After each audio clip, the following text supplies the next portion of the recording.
Hey everyone, this is going to be our last video to conclude the semester. We're just going to talk about sound. So in the last video we talked about waves traveling on a string, and we looked at this GIF and this top wave where the motion from equilibrium is perpendicular to the motion is the transverse wave, and that's like the motion on a string. In this video we're going to talk about sound, looking at that bottom wave. The way the wave travels, instead of moving perpendicular to the direction of the motion of the wave, it moves back and forth in the same direction, but there's still some displacement from equilibrium we're looking at. And so we talked about standing waves on a string when we had a string that has a certain length. If this is our length um, of our string before, L,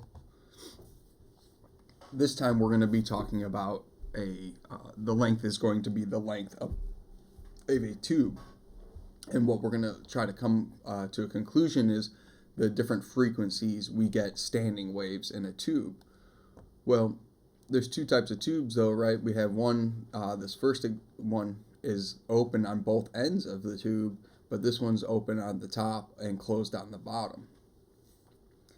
And so we got to think about this a little different than the wave on a string, because that's easy to draw and kind of conceptualize, since it's just basically the wave, the graph of the wave for the displacement on a string looks just like the string. The string's already making the sinusoidal pattern that we expect, but with our motion of air, we have to think about it a little differently because we're moving in the same direction. So generally how the easiest way to conceptualize it is drawing it the same way, and just instead of really trying to draw air compressing at different locations, we could still graph this and think of this as our equilibrium, this little blue dashed line going through this tube, and this would be our standing wave, these red lines. And so one characteristic of a wave in a tube is if it's open-ended, we have these spots here where we're at max amplitude from our equilibrium, which, if you recall from the last video, we called those antinodes. Our little antinode here, and then we have an antinode here. And where our wave was at equilibrium, we called that a node. So we have antinode, antinode, and a node. Well, in the second situation where the container has the other end closed, well, the air is not going to be traveling, the sound through the air is not going to be traveling through the surface. It will hit it and sound will go through, but we'll be changing speeds and everything. So we're just interested in this wave in the air. And what happens when we get to the closed end of this, it has to be a node. And you can kind of think of that as like the string being connected to the wall when we looked at it. This side we have antinodes at the open ends, and you could think of that kind of where our oscillator was moving our string. And in this case, one side is basically, it's like the string being secured to the wall, so it's always going to be a node at that closed end. And then we have the same thing where we have a antinode here at the opening. Oops. And so this is the most basic case, the fundamental frequency for a standing wave, because we only have one node in both of these situations. But we could have a harmonic of this frequency, something that will fit in here, and we could increase the length, or increase the frequency rather. So here we have an antinode. I just drew it again, but this time now we have two nodes. Antinode. So in our open end, our next harmonic of our for our standing wave is going to be what I have drawn here, and for the closed end, it will be this example where we have a node, antinode, and another antinode. So to come up with the equation for determining which frequencies will create a standing wave inside of a tube, we just need to kind of look at this relationship and see where it's going. So initially, if we look at this wave, we have a half of wave going through this tube, right? We're starting at our, let's call this our max amplitude if we had this horizontal, and we're coming down, and now we're at our minimum. And so for this to be a full wave, we would have to come back up and finish this sinusoidal wave. So what we see here is, in this example, is that our wavelength is going to be 2 times the length of our tube, because if we drew our full wavelength, it would end up, we would get back to where we started after going 2 times our distance, because we only have gone half through here. Well, in the closed end case, we're starting at our max amplitude, and we're coming down to equilibrium where our node is here. So when we've traveled through this tube, we've only actually traveled 1/4 of our distance. It's basically, if we compare it to this one, we're starting with our at our antinode, and we're coming down to our node. And in this case, we're starting at our antinode, and we're coming down to our node. So the length of our wavelength for our closed end, our fundamental frequency, is going to be 4 times the length of our tube.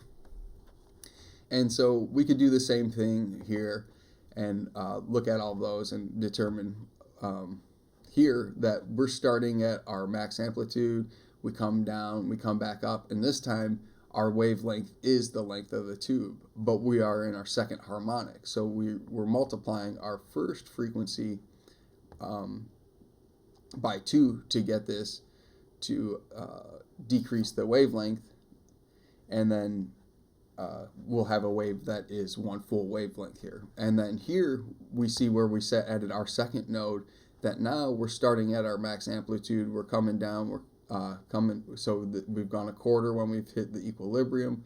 We come back to our other antinode. Now we're halfway through our wavelength, and then we come back to our node, another 1/4. So we have a wavelength now that's 3/4 of the or 4/3 rather of the tube is going to be the length of this. And so we see that they're increasing as we go up each harmonic. They're not going to increase the so this one basically doubled in size, and this one has that 4/3 dependency we see. So to come up with these frequencies, because I was talking about wavelength, but if we're trying to find the frequency, it's the inverse proportional to our frequency, our wavelength. And so the higher, basically I'm saying the higher the frequency, the shorter the wavelength. And so we get this dependency that's not too different from the wave on the string, where we have some n value, whatever harmonic we're looking at. In the first, this one would be 1, and our second one here would be 2, and we're just counting the number of nodes, 1, 2, or 1, and then 1, 2. So we see that our n values are going to increase in increments of 1.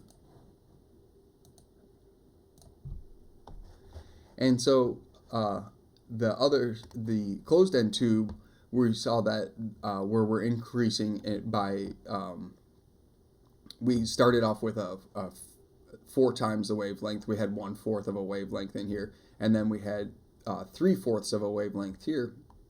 So what we see is our n values for this one. We see that we have this 4 we're dividing by, because our fundamental wavelength is 4 times the length of the tube, opposed to the open-ended where it was just twice. And then our n values are going to increase every other number, so 1, 3, 5, and so on and so forth. So those are the main takeaways from here. We're probably not going to have a test question on this or anything, but it might come up in the homework. So I just wanted to demonstrate that. I'm not going to work an example. It should be pretty straightforward. But one important thing that does come up with sound is the Doppler shift. And you'll also, if you continue with physics, you'll also see this with light. But basically, if this is a car and it's making some noise, let's say this is its motor running, these are sound waves coming out, and there's some person standing in the street, and they could hear the sound of the car. Well, if neither of them are moving, you just hear the frequency of the car, the sound it's making, at whatever frequency it's generating. But if you've ever stood by a road or gone to a race or something, or as a airplane flies by, you notice that as the whatever's generating that sound, the source frequency, as it's coming at you and passes you, it sounds like it changes pitch a little bit. It's changing its frequency that you're hearing. And so that should make sense, because let's say that this car starts driving towards this person. Each time this person hears one of these the pressure change from the sound, the car's a little bit closer. So that next wave is going to hit that person a little quicker because that has less distance to travel. And then it would be true if the car turned around and drove the other way. It would, by the time each wave hits this person's ear and they hear it, well, the car's a little further, so the sound has to travel a little further, which would make it take longer to get there. So there's some sort of relationship that with velocity of a vehicle and a frequency, as it approaches, it's going to sound like it's producing a higher frequency to this observer. But if it turned around and drove the other way, it would sound like the frequency is actually lower, and that's what we hear when a car drives by. And so this is known as the Doppler shift, and it can be represented by this relationship here. The frequency observed is just whatever frequency it sounds like we're hearing. If you actually measure the frequency, that's what this observer would measure it as. And it says this equation is just telling us that the frequency of the source multiplied by velocity, and this is the velocity of sound in air, or I guess whatever medium we're talking about. In this case, it's air, which is 300. It's temperature dependent, but in our problems, we're just going to use 343 meters per second. That's at STP, and we're adding the speed of sound plus the speed of, or the velocity rather, of the observer. So and I was just talking about the car moving, but there's nothing that says that this person can't start running away from the car or running towards the car. So, and this should make sense, because now let's say we have the frequency of this source. If the person starts running towards the car, we would end up getting a higher frequency observed. If they ran away, this would become a negative. This would reduce our speed of sound, and we would see that we end up getting a lower frequency. And then in the denominator, it's the same thing. We have the velocity of sound in air plus the velocity of the source, whatever's creating that sound. So if it's going towards the person, we actually, this will become a negative, right? Because the numerator, in order to create our frequency observed, increase the frequency, which is expected when the car is coming at the person, because once again, the sound has less distance to have to travel. This would become a negative in this case. So you'll see in a lot of different textbooks or online, if you Google the Doppler formula, that sometimes there'll be a plus minus here and here. Just kind of think about it logically, and if you're coming at each other, or your frequency should be increasing, and if you're going away, it should be decreasing. So let's take a look at an example of that. Okay, so here we have two cars instead of a person listening, but we're going to assume that there's someone in this car that could hear this car coming. This car is generating some, we could just assume it's the engine noise is running at or producing a sound that's 3,000 hertz, and they're going in the X direction 20 meters per second. And then we have this vehicle that's also driving. It's going to have the observer, and it's going to the left, so a negative 15 meters per second in the x-hat direction. And so, as we just saw, our Doppler shift formula is given here. So all we need to do is plug in all of our values and just be cautious of our sign. There's not really much to this. The biggest part is just making sure that you have the right velocity, so the observer in the numerator, the source in the denominator, and making sure that your sign makes sense. So our velocity of our sound and air is 343 meters per second. And so we could plug all of this in. We get our frequency of our source, our speed of sound, plus our velocity of vehicle 1. And so is plus the correct thing that we want? Well, we know these two cars are coming at each other, so they're actually both contributing to increasing this velocity. So we know we want whatever's in the numerator to actually increase whatever our coefficient out here is. So if we add, that will do that trick in the numerator, and then the opposite's true in the denominator. We want it to actually reduce in size since it's in the denominator, and that will overall increase our frequency observed. Okay, so we plug that in, and what we see is that we get a frequency observed of 3,320 hertz. So it has increased. And so there's not really much else to talk about. There's one other concept we'll talk about. I'm not going to talk about power or anything like that since we're wrapping things up with the class. But one thing is, what we see is if we have now, let's say that this car here is also generating a sound, some from the engine, we'll assume it's from, and that's 3,500 hertz.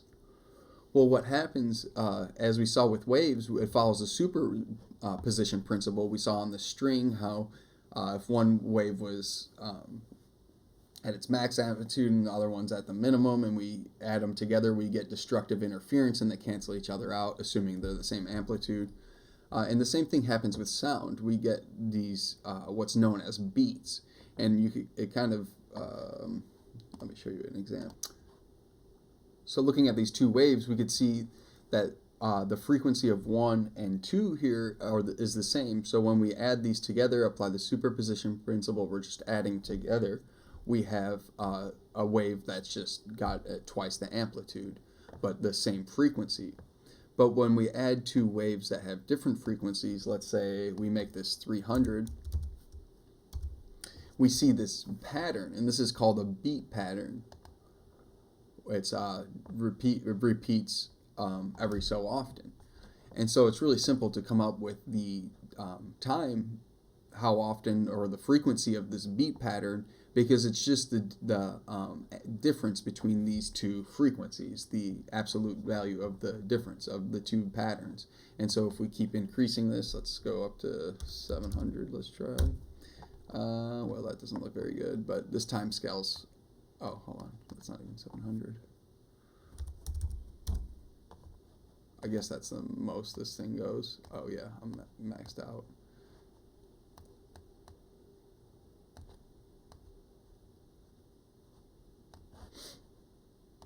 Well, anyways, so it's just the difference between our two frequencies. So if we wanted to get the beat pattern of this car's interfering with this car's noise, we'll just take the difference. Well, we still need, but we're not going to use this car's frequency, because at this car we had this observed frequency we just calculated. So all we need to do is just take the difference between the observed frequency and the frequency of car 2, which is 3,500, and we just take the difference, and we see that we would have a beat pattern of 180 hertz.